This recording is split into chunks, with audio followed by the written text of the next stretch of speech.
Assalamualaikum warahmatullahi wabarakatuh. Perkenalkan, nama saya Dewi Nurkoria, NPM 2011010249 dari Prodi PAI kelas F semester 5. Baik, di sini saya akan menjelaskan materi tentang asas-asas pengembangan kurikulum PAI. Selamat menyaksikan. Oke, materi yang akan kita bahas pada kali ini yakni tentang asas-asas pengembangan kurikulum PAI. Nah, adapun asas-asas ataupun landasan dari pengembangan kurikulum PAI itu terdiri dari 4. Yang pertama yakni asas agama, yang kedua asas filosofi, yang ketiga asas psikologi, dan yang keempat yakni asas sosiologis. Yang pertama yakni asas agama.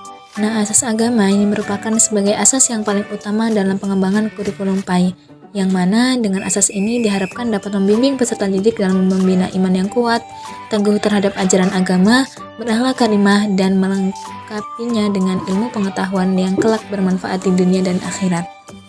Adapun hal ini sesuai dengan Undang-Undang Nomor 20 Tahun 2003, yakni tentang pendidikan nasional yang bertujuan untuk berkembangnya potensi peserta didik agar menjadi manusia beriman dan bertakwa kepada Tuhan Yang Maha Esa, berakhlak mulia, sehat, berilmu, cakap, kreatif, mandiri, dan menjadi warga negara yang demokrasi dan bertanggung jawab.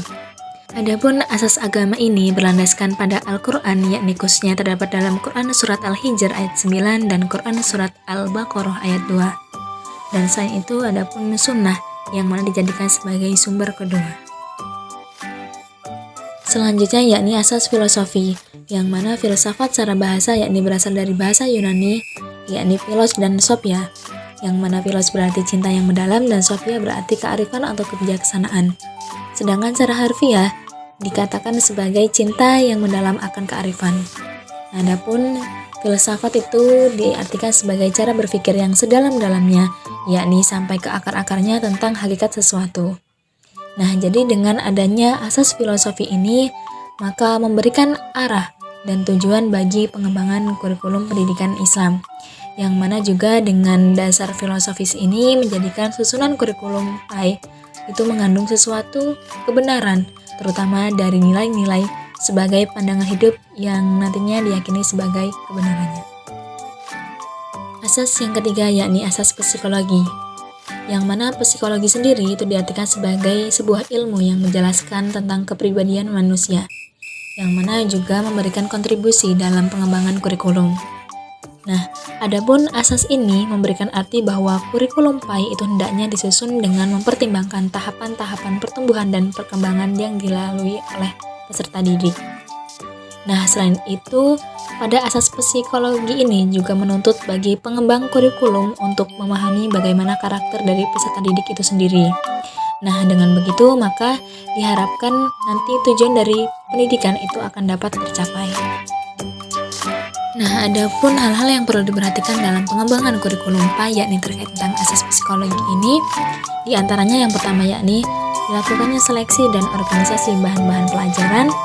Yang kedua yakni menentukan kegiatan belajar mengajar yang serasi dan efisien, yang mana itu nantinya bisa mempermudah peserta didik dalam menerima materi ataupun pelajaran.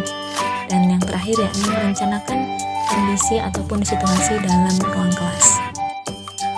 Lanjut asas yang keempat yakni asas sosiologis, yang mana sosiologi ini merupakan suatu ilmu pengetahuan positif yang mempelajari tentang masyarakat. Nah, adapun masyarakat itu sendiri diartikan sebagai sekumpulan orang-orang yang mendiami suatu tempat. Nah, selain mempelajari tentang masyarakat, asas sosiologis ini juga mempelajari tentang berbagai tindakan-tindakan sosial yang menjelma dalam realitas sosial. Nah, adapun dalam pembentukan kurikulum PAI, ini harus mengacu ke arah realisasi individu dalam masyarakat, yang mana dalam hal ini dimaksudkan agar output ataupun hasil yang dihasilkan dari PAI ini sendiri itu dapat menjadikan manusia-manusia yang mampu mengambil peran dalam masyarakat dan juga pada zamannya. Oke, mungkin itu saja materi yang dapat saya sampaikan, semoga bermanfaat. Apabila terdapat banyak kesalahan, saya mohon maaf, dan kepada Allah saya mohon ampun. Saya akhiri, wassalamualaikum warahmatullahi wabarakatuh.